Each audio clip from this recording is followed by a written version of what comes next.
इसके अलावा आज की मोटिवेशन स्टोरी उस इंसान के लिए बहुत बड़ी इंस्पिरेशन बनने वाली है जो लोग अपनी एक शारीरिक समस्या को लेकर रोते रहते हैं और किस्मत को कोसते हुए ये बोलते हैं कि मेरे एक हाथ नहीं है, मैं अंधा हूँ, मेरे एक पैर नहीं है, मैं अपंग हूँ, हमारे पास धन नहीं है, एजुकेशन नहीं थी, साधन नहीं था, इस वजह से हम जिंदगी में आगे नहीं बढ़ पाए। इंसान की मेहनत और उसका हुनर किसी साधन का मोहताज नहीं होता। भर के देख जुनून कामयाबी का अपने सीने में, सफलता से बड़ा कोई ताज नहीं होता। पंखों से जब बढ़ता है परिंदा पहली उड़ान अपनी, खुद पर ये उसका सबसे बड़ा विश्वास होता है। असफलता से सीखने का मौका मिलेगा, बोलता है तजुर्बा की सीखा हुआ कुछ भी कभी बेकार नहीं होता। अरुणिमा सिन्हा, जिसका एक ऐसा नाम जिसने लक्ष्य को हासिल करने के लिए पागलपन की सारी सीमाएं लांघ दी। अरुणिमा सिन्हा जब 23 साल की थी तब इस लड़की की जिंदगी में दिल दहला देने वाली ऐसी घटना घटी जिससे हर इंसान के रोंगटे खड़े के खड़े कर दिए। पद्मावती एक्सप्रेस से ट्रेन में सवार होकर अरुणिमा से लखनऊ से दिल्ली की तरफ जा रही थी। वहीं उसी ट्रेन में कुछ छात्र बदमाश चढ़े जिन्होंने अरुणिमा सिन्हा के गले से सोने की चेन छीनने का प्रयास किया। इस छीना झपटी में बीच में अरुणिमा सिन्हा को चलती ट्रेन से बाहर फेंक दिया गया। इस हादसे के दौरान अरुणिमा अपने दोनों पैर गंवा बैठी। अधमरी हालत में अरुणिमा 12 घंटे पटरियों पर पड़ी रही। अरे कई ट्रेन उसके दाएं पैर के ऊपर से गुजरती रही और चूहे उसके घावों को कुतरते रहे। ये वो सिचुएशन थी जिसमें आम इंसान जीने की उम्मीद छोड़ देता है, लेकिन इस लड़की ने हार नहीं मानी। मानसिक तौर पर बहुत मजबूत थी लड़की। 2 महीने हॉस्पिटल में पड़ी रही, ऑपरेशन हुआ और 2 नकली पैर जोड़े गए, लेकिन इस बीच आगे की जिंदगी में क्या फंसा है, क्या होगा, इसके बारे में कुछ भी न सोचकर अरुणिमा के दिमाग में कुछ और ही चल रहा था। वो था एक लक्ष्य, जी एक ऐसा लक्ष्य जिसे पाने के बारे में एक आम इंसान सपने में भी नहीं सोच सकता। वो था दुनिया की सबसे ऊंची चोटी माउंट एवरेस्ट फतेह करना। ये लक्ष्य जिद और जुनून में बदल चुका था।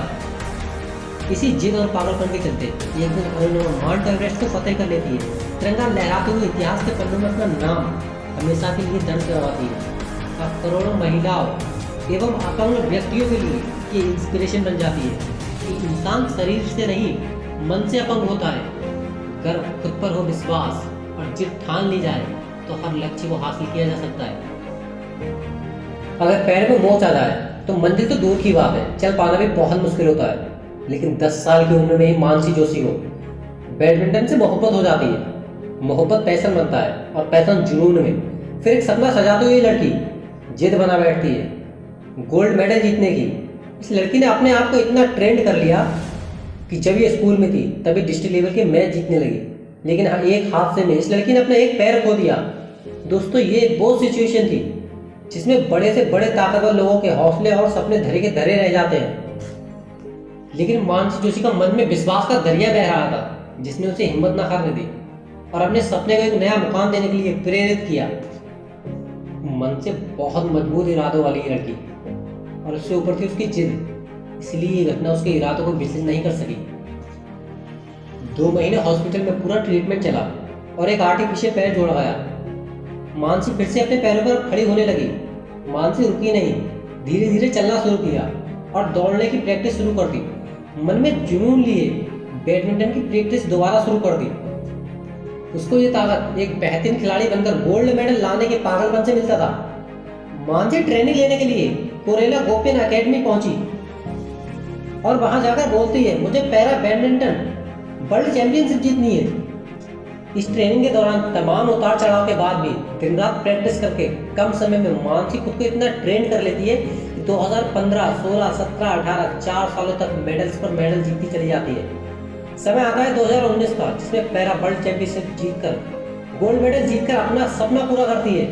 मानसी ने इस संघर्ष से ये मोटिवेशन मैसेज दिया कि सिचुएशन कैसी भी हो, संघर्ष करते रहना चाहिए, हमेशा जारी रहना चाहिए, उम्मीद कभी मत छोड़ना और खुद पर हमेशा विश्वास रखना। मानसी आज करोड़ों खिलाड़ियों के लिए इंस्पिरेशन है। करोड़ों लोग हैं इस दुनिया में जो लक्ष्य को पाने के लिए दौड़ लगा रहे हैं, लेकिन जीतता वही है जो दौड़ पूरी करने के लिए नहीं बल्कि दौड़ जीतने के लिए दौड़ता है।